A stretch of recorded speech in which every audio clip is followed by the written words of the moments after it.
नमस्कार, तपाईहरुलाई स्वागत छ। आज फेरि म अर्को भाग विश्वको भूगोलको अर्को भाग लिएर आएको छु। नमस्कार, तपाईहरुलाई स्वागत छ। म फेरि आज विश्व भूगोलको अर्को नयाँ एपिसोड लिएर आएको छु। कृपया भिडियो हेरिसकेपछि कमेन्ट गरेर प्रतिक्रिया दिनुहोला। यदि मन पर्छ भने लाइक पनि गर्नुहोला। म आज सुरु गरेँ। हामी महासागरसम्म पढिसकेका थियौं। अब आजदेखि हामी नदीको कुरो गर्छौं। यो धरातलमा बढ्ने पानीहरूको नियमित प्रवाहलाई नदी भनिन्छ। यो एउटा समतल सतहमा बग्ने पानीको, यो धरातलमा बग्ने पानीको जुन प्रवाह हुन्छ त्यसलाई हामी सामान्य भाषामा नदी भन्छौं। नदीको उत्पत्ति हुने स्थानलाई मुहान भन्छ। जहाँबाट नदी सुरुवात हुन्छ त्यो सुरुवात हुने ठाउँलाई मुहान भनिन्छ। नदीको अन्त्य हुने स्थान जहाँ नदी समाप्त हुन्छ त्यसलाई हामी मुख भन्छौं। मुख्य नदीसँग मिल्ने नदीलाई सहायक नदी भनिन्छ। कुनै सानो नदीहरू कुनै एउटा मुख्य ठुलो नदीमा मिसिन्छ भने त्यसलाई सहायक नदी भन्छ भने ठुला नदीबाट छुटिएर गएको नदीलाई शाखा नदी भनिन्छ। ठुलो नदी छ त्यसबाट छुटिएर अन्य सानो नदी बगेर गएको छ भने त्यसलाई शाखा नदी भनिन्छ। मृत सागरबाट एउटा नदी बग्छ जुन जोर्डन नदी हो। यो मृत सागरबाट बग्ने एउटा मात्रै नदी हो, जोर्डन नदी। विश्वमा माछा नपाइने एकमात्र नदी भनेर जोर्डन नदीलाई लिइन्छ। यो संसारमा माछा नै नपाइने नदी भनेको जोर्डन नदी हो, जुन मृत सागर भएर बग्छ। यो नदीमा मान्छे डुब्दैन र मान्छेको आकृति पनि देखिँदैन। यसमा मान्छे हाम फाले पनि डुब्दैन। यसको डेन्सिटी बढी भएर हो र यसमा मान्छेको आकृति पनि देख्दैन। हामी शान्त पानीमा यदि हेर्यो भने हामी सबैको आकृति देखिन्छ, तर जोर्डन नदीमा मान्छेको आकृति देखिँदैन र यहाँ मान्छे पनि डुब्दैन। माछा नपाइने निर्जीव नदी पनि यसलाई हामी भन्न सक्छौं। यो संसारको एउटा मात्रै यस्तो नदी छ जसमा माछा पाइँदैन, मान्छे पनि डुब्दैन, मान्छेको अनुहार यसमा आकृति पनि देखिँदैन। हिमालयबाट सुरु भएर अरब सागरमा खस्ने नदी सिन्धु नदी हो। यो सिन्ध नदी पनि भन्छ। यो पाकिस्तानमा छ अहिले। यो सिन्ध नदी हिमालयबाट सुरु भएर अरबको सागरमा गएर खस्ने गर्छ। अब संसारको 5 वटा लामो नदीहरू, यो सबभन्दा लामो नदीहरू छ 5 वटा। त्यो नदी कुन कुन हुन् र त्यसको लम्बाइ कति रहेको छ त हामी यहाँ कुरा गर्छौं। पहिलो रहेको छ नाइल नदी। यो नाइल नदीको वरदान भनेर इजिप्टलाई भने जस्तै हो। नाइल नदी इजिप्टमा पर्छ। यो नाइल नदी भनेको 6690 किलोमिटर लामो नदी हो र यो संसारको सबैभन्दा लामो नदीको लिस्टमा 1 नम्बरमा पर्छ। अर्को रहेको छ अमेजन नदी। यो 6296 किलोमिटर लामो छ र यो संसारको सबैभन्दा ठुलो नदी हो। नाइल नदी लामो हो सबैभन्दा भने सबभन्दा ठुलो नदी भनेको अमेजन हो र यो दोस्रो लार्जेस्ट नदी पनि हो। यो लिस्टमा तेस्रो रहेको छ यान्जे नदी। 6378 किलोमिटर यो लामो नदी हो। त्यसैगरी मिसिसिपी 6262 किलोमिटर लामो छ, मिसिसिपी मिसौरी। त्यसैगरी 5औं नम्बरको ठुलो नदी भनेको योनिसी हो। यो 5539 किलोमिटर लामो छ। यो संसारको 5 वटा लामो नदीहरू। अब छ हिम नदी र हिम तालहरू। हिम क्षेत्रमा निरन्तर रूपमा थुप्रिने हिउँको चापको कारण तल्लो तहको हिउँ बगेर नदीको रूपमा बहने प्रक्रियालाई हिम नदी भनिन्छ। यो माथिको हिउँको चापले थुप्रिएको हिउँको चापेको कारणले तल्लो तहमा एउटा नदीको रूपमा बग्छ, जसलाई हिम नदी भनिन्छ। हिम नदीसँगै समुद्रमा खसेर तैरिरहने हिउँका विशाल ढिक्काहरूलाई हिमशिला भनिन्छ। यो हिम नदीसँगै ठुल्ठुलो ढिक्काहरू बग्छ, जसलाई हिमशिला भनिन्छ। हिम नदी बगेको ठाउँमा बन्ने कुवा जस्तो गहिरो खाडललाई खारपोस भनिन्छ। यो हिम नदी बग्दै जाँदा गहिरो गहिरो कुवा जस्तो खाल्डो हुन्छ, गहिरो, त्यो गहिरो खाडललाई खारपोस भन्छ। हिम नदीले बगाएर ल्याएका पदार्थहरू जस्तै ढुङ्गा, माटो, पात पतिङ्गर, यो थुप्रिएर बनेको जुन ढिस्को हुन्छ नि, त्यसलाई एस्कर भन्छ। ढुङ्गा, माटो, पात पतिङ्गर सबै थुप्रिएर एउटा ढिस्का जस्तो बनेको हुन्छ, जसलाई एस्कर भन्छ। पानीमा तैरिने हिउँको विशाल ढिक्काहरू हिमशिला भयो। त्यो हिमकै बगेको ठाउँमा बन्ने ठुल्ठुलो कुवाहरूलाई, त्यो कुवा जस्तो खाडलहरूलाई, गहिरो खाडलहरूलाई खारपोस भन्यो।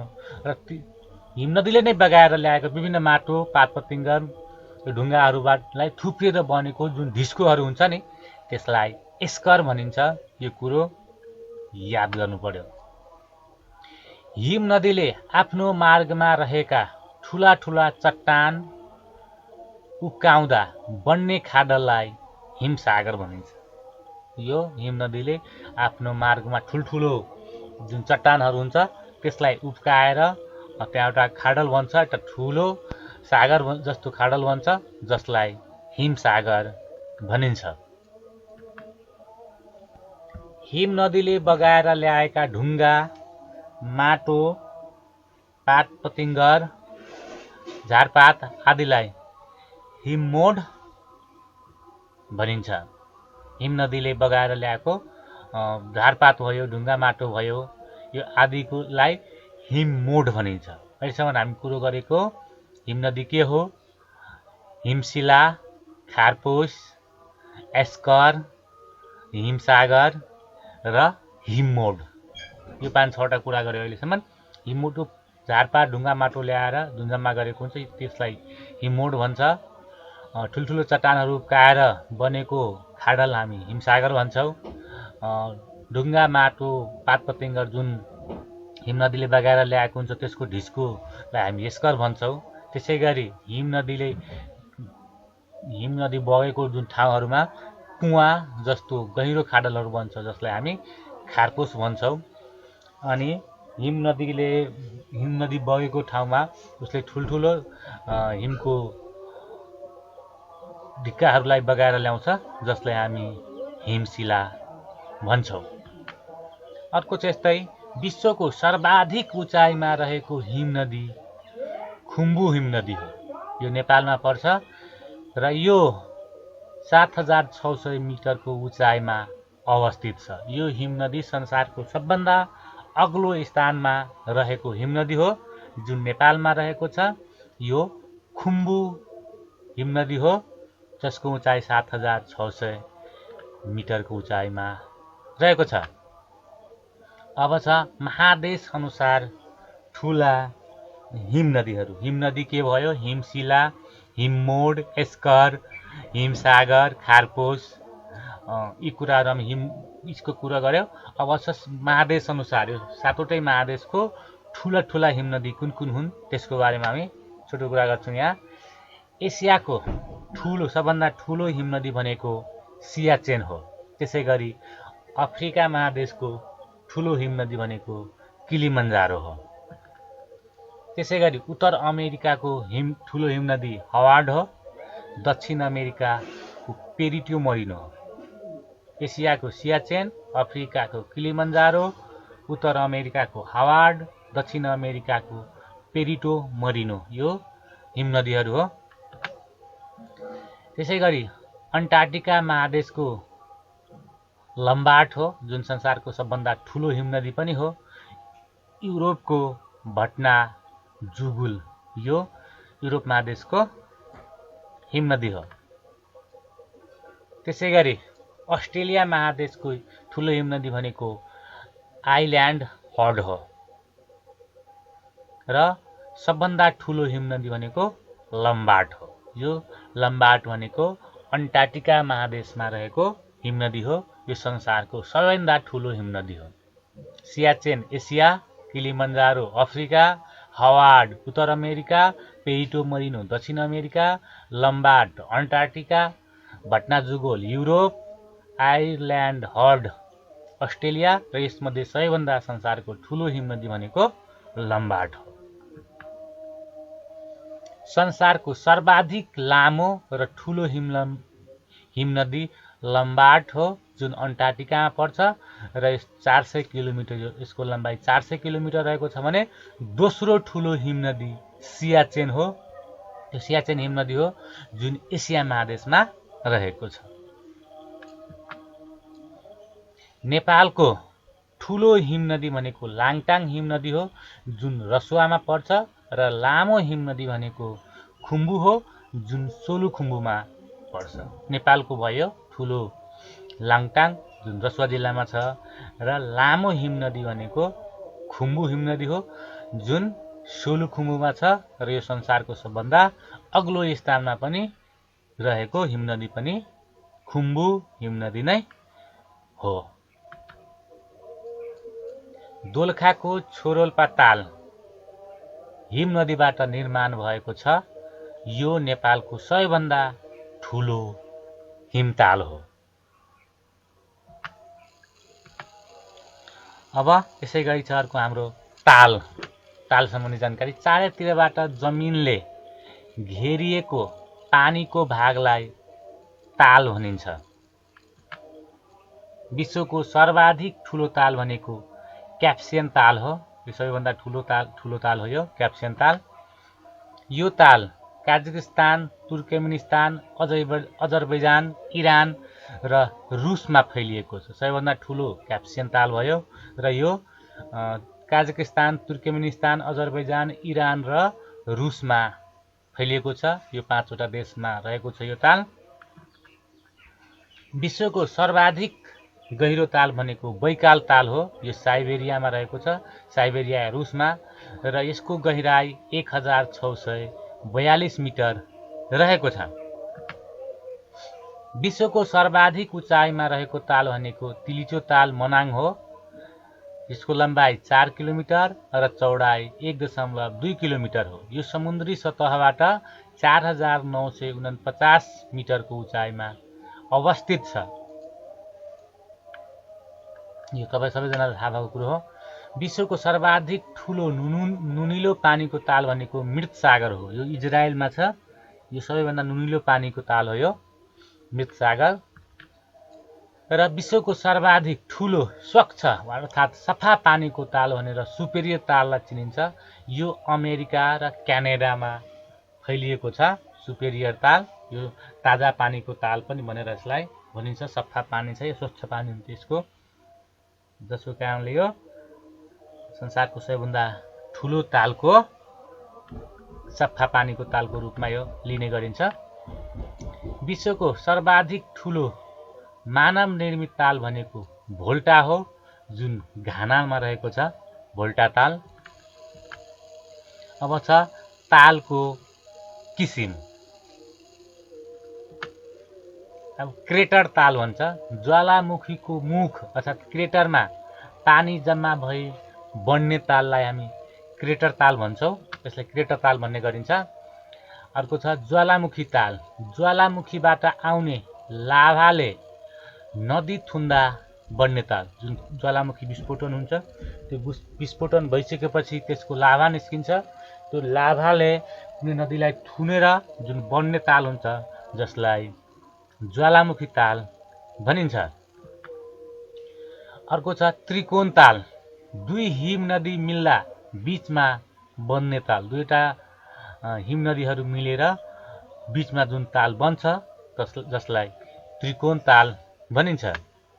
अर्को रहेको छ हिमानी ताल। हिममोडले नदी थुनेर बढ्ने ताल। यी हिममोडहरू जम्मा भएर नदीलाई थुनेर उसको बहावलाई रोकेर जुन ताल बन्छ, त्यस्तो ताललाई हिमानी ताल भनिन्छ। अर्को छ घोलन ताल। पानीमा घुलनशील पदार्थहरू जस्तै चुनढुङ्गा आदि पानीले गलाएर बहाउँदा खुक्रो बनेको स्थानमा पानी जम्मा भई बढ्ने ताल हो। यो घुलनताल चुनढुङ्गा जस्तो किसिमको पदार्थहरू जुन घुलेर बिस्तारै पग्लिँदै गएर ठाउँ खाली हुन्छ र त्यो ठाउँमा पानी जम्मा भयो भने त्यहाँ ताल बन्छ। त्यस्तो ताललाई घोलनताल भनेर चिनिन्छ। अब छ दरार बेसी ताल। भूकम्प वा अन्य कुनै कारणले जमिनको भाग तल धसी बनेको खाडलमा पानी जम्मा भई बन्ने ताल। यो भूकम्प वा अन्य कुनै कारणले जमिनको भागहरू तल धसेर खाडल बन्छ जसमा पानी जम्मा हुन्छ, त्यस्तो ताललाई दरार बेसी ताल भनिन्छ। अब अर्को छ मानव निर्मित ताल।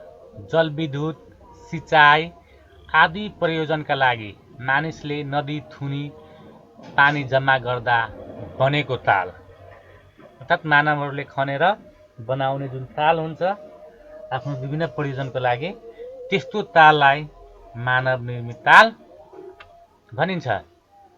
अर्को छ नैट्रन ताल। यो नैट्रन ताल भनेको तान्जानियामा रहेको छ। यो कुन ताल कहाँ छ?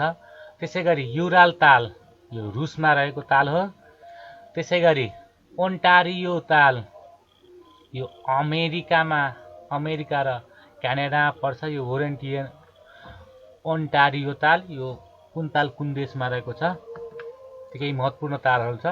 Great Bear, Great Slave, Winnipeg, Huron, यो तालहरू क्यानाडामा रहेको छ। Great Bear, Great Slave, Winnipeg र ह्युरन ताल यो क्यानाडामा रहेको ताल हो। यो विभिन्न देशमा रहेको तालहरू मध्येको तालहरू हो। अब छ मरुभूमि। यहाँ अब केही मरुभूमिको कुरो गर्छौँ हामी र हामीले यहाँ यस्तो पनि आवश्यकता पर्छ, विश्वको भूगोलमा सँग सम्बन्धित मरुभूमि पनि रहेको छ। उष्ण वा शीत प्रदेशको शुष्क हावापानी भएको अनुर्वर क्षेत्र वा जमिनलाई मरुभूमि भनिन्छ। मरुभूमिहरू उष्ण र शीत, चिसो वा ध्रुवीयमा विभाजन गरिएको छ। यो मरुभूमि उष्ण भनेको एकदमै गर्मी हुने र अर्को शीत अर्थात् ध्रुवीय चिसो हुने किसिमले दुई किसिमले बाँडिएको छ। संसारको कुल जनसङ्ख्याको 6% मानिस मरुभूमिमा बसोबास गर्छन्। संसारको कुल जनसङ्ख्यामध्ये 6% मान्छे यो मरुभूमि क्षेत्रमा बसोबास गरेको पाइन्छ। र अब छ उपोष्ण मरुभूमिहरू। यो मोजाभे, यो संयुक्त राज्य अमेरिकाको उपोष्ण मरुभूमि हो। त्यसै गरी चिहुवान, यो संयुक्त राज्य अमेरिका र मेक्सिकोमा फैलिएर रहेको मरुभूमि हो। चिहुवाहुआन।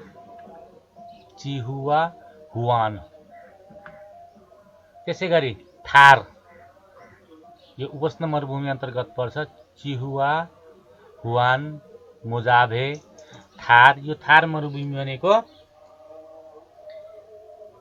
एसिया महादेशमा पर्छ। भारत र पाकिस्तानमा यो मरुभूमि अवस्थित छ। त्यसै गरी आटाकामा, यो चिलीमा रहेको छ। यो मरुभूमि आटाकामा मरुभूमि चिलीमा पर्दछन्। त्यसै गरी ठन्डा मरुभूमिहरू अर्थात् शीत मरुभूमि, यो भनेको अन्टार्कटिका, आर्कटिक, यी सबै शीत मरुभूमि अन्तर्गत पर्छ। गोबी मरुभूमि, यो चीन, यो मङ्गोलियामा रहेको छ। चीनको मङ्गोलियामा यो गोबी मरुभूमि, यो पनि शीत मरुभूमि अन्तर्गत पर्छ। त्यसै गरी पाटागोनियन, ताक्लामाकान, यो सबै ठन्डा मरुभूमिमा पर्छ। अब सहारा मरुभूमि, हामी यो मरुभूमि अन्तर्गतको सबैले थाहा भएको संसारको सबभन्दा ठुलो मरुभूमि भनेको सहारा मरुभूमि हो। विश्वको सबैभन्दा ठुलो र गर्मी अर्थात् उष्ण प्रदेशीय मरुभूमि हो यो। सहारा मरुभूमि संसारको सबभन्दा ठुलो मरुभूमि पनि हो यो। यसको क्षेत्रफल 84 लाख वर्ग किलोमिटर अर्थात् 36 लाख वर्ग माइल रहेको छ यो मरुभूमिको क्षेत्रफल। अफ्रिका महादेशको 11वटा मुलुक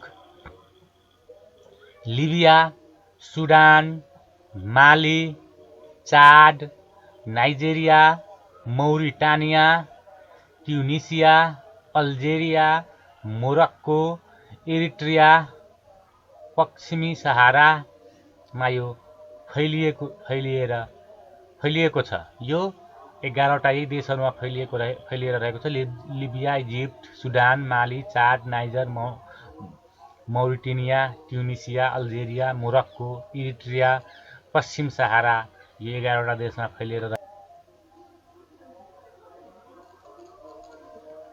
लिबियालाई मरुभूमिको हीरा अर्थात् डायमन्ड अफ डिजर्ट भनिन्छ। यो डायमन्ड अफ डिजर्ट भनेर कुन देशलाई चिनिन्छ भनेर सोध्यो भने हामीले लिबिया भन्नुपर्छ। अर्को छ अरेबियन मरुभूमि। यो मरुभूमि विश्वको सबैभन्दा ठुलो बलौटे मरुभूमि हो। यो अरेबियन मरुभूमि यो एसियाको सबैभन्दा ठुलो मरुभूमि पनि हो। त्यसैगरी यसको क्षेत्रफल 13 लाख वर्ग किलोमिटर रहेको छ। संसारको सबैभन्दा ठुलो बलौटे मरुभूमि हो यो र यो एसियाको सबभन्दा ठुलो। यसको क्षेत्रफल 13 लाख वर्ग किलोमिटर रहेको छ। यो मरुभूमि एसियाका 6 मुलुकमा फैलिएको छ। अब यसैगरी अर्को रहेको छ आटाकामा मरुभूमि, आटाकामा डिजर्ट। यो मरुभूमि विश्वको सबैभन्दा ठुलो सुक्खा मरुभूमि हो। यो मरुभूमि चिलीमा छ। यो आटाकामा मरुभूमि भनेको सुक्खा मरुभूमि हो, संसारको सबभन्दा ठुलो सुक्खा मरुभूमि हो जुन चिलीमा रहेको छ। त्यसैगरी अन्टार्क्टिका विश्वको सबैभन्दा चिसो मरुभूमि हो। यो अन्टार्क्टिका मरुभूमि हो संसारको सबभन्दा ठुलो चिसो मरुभूमि भनेको। त्यसैगरी गोबी एसियाको सबैभन्दा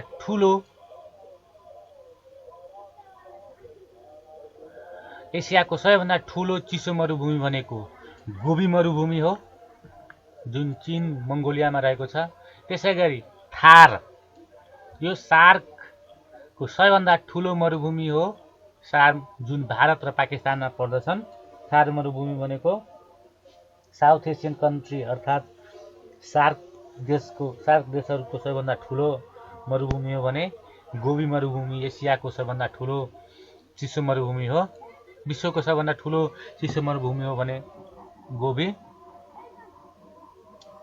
एसियाको सबैभन्दा ठुलो चिसो मरुभूमि गोबी हो। अन्टार्क्टिका भनेको विश्वको सबैभन्दा ठुलो मरुभूमि हो, यो चिसो मरुभूमि। अर्को छ